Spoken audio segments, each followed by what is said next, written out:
a lot of these kids, not only IQ, but just the mental toughness. Yeah. Constantly criticized in the world of social media. Yeah. Kids are struggling with that to this day. Yeah. You know, he's hearing the noise. He's hearing everything.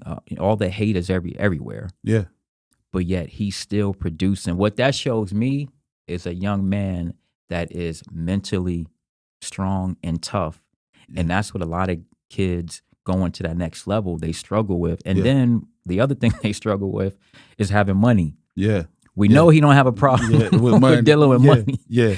You know what I mean? Yeah. King So James. if I'm looking at investing into a 55th pick, tell me he don't check all the boxes of, you know what, I may roll a dice on him because of all that versus hoping that another athletic prospect can check all those boxes. Yeah, that makes sense. Hold that thought on the social media. Okay.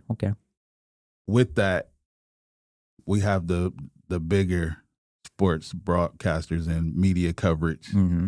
We have big dramas surrounding LeBron, Bronny, Yeah. and your guy, your clickbait guy, Stephen A. Smith. Right? There's been some back and forth between those guys, man. I can't even tell you or even remember where it started prior to. I know LeBron was recently on the show and made some comments, and Stephen A. responded, right? He wanted to give his take and explain his position on why or what he was thinking that Bronny needed to go to the G League versus directly to an NBA pick and rostering on the team with his father. Give me your take on that messiness, man. Like, I do want to acknowledge that was messy. Yeah. How he's handled it. Yeah. But give your take on that, man. I'm interested to see what you're gonna say about that. Well, here's the thing, man. Like with Stephen A. knows basketball. Yeah. Right. And everyone knows he knows basketball. So when you start to deviate from what we know, you know about that process, and him being one of the journalists and that's tied to a network, it's very important how you create content, but it's more scripted, so to speak. Yeah. And here's the problem that I have with Stephen A. and what he did. With him knowing basketball, you went on and said, and everyone has mentioned this before, about, as a father, I'm telling you to stop. Yeah. Yeah. And it's like, stop what? And that game came, I want to remind people, he said that after Bronny James got in a game against Philadelphia early. And typically, a player that's a prospect, you don't get in that early in the game. That's what the narrative that he was putting out there, that he's only getting in the game because of LeBron. Right. But if you know basketball like Stephen A. knows basketball, Bronny had just dropped 2 30-point games in the G League. Yep. Right? Yep. Typically when you do that, that gives you an opportunity to get called up. Yeah.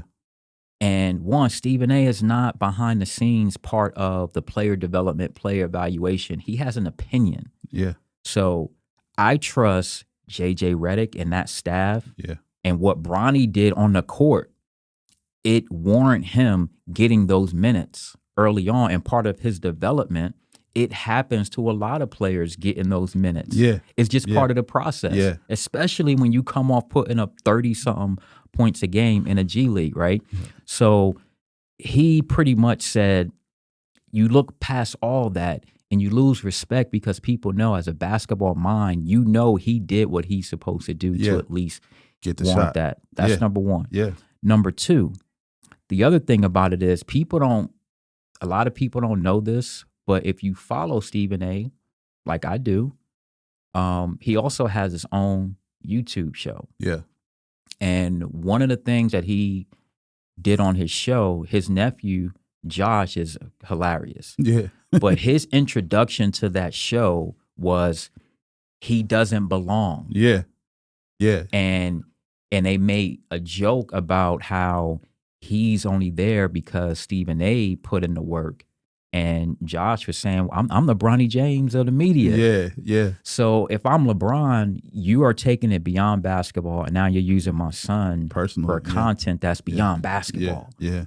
You're not even critiquing what he's doing on the court, because if you kept it to the extent of, okay, when he got in the game, he wasn't ready, guarantee LeBron wouldn't have had any problem with that. Right. Exactly. But if you're keeping it strictly with basketball, you can only go but so far with that, because I need to remind people there's not a lot of energy around the top draft picks who aren't really producing. Yeah. They're doing good. Yeah. But they're not lighting it up. Yeah.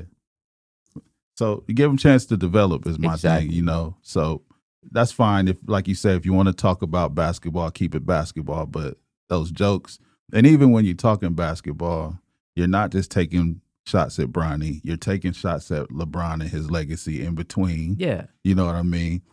Not to mention you talk about getting blown out on certain nights, and you want to bring that stuff to the forefront. So if you're going to keep it about basketball, keep it about basketball. Keep it about basketball. But once you start to go left, and it's so obvious to the people that know this whole process. Yep. So absolutely.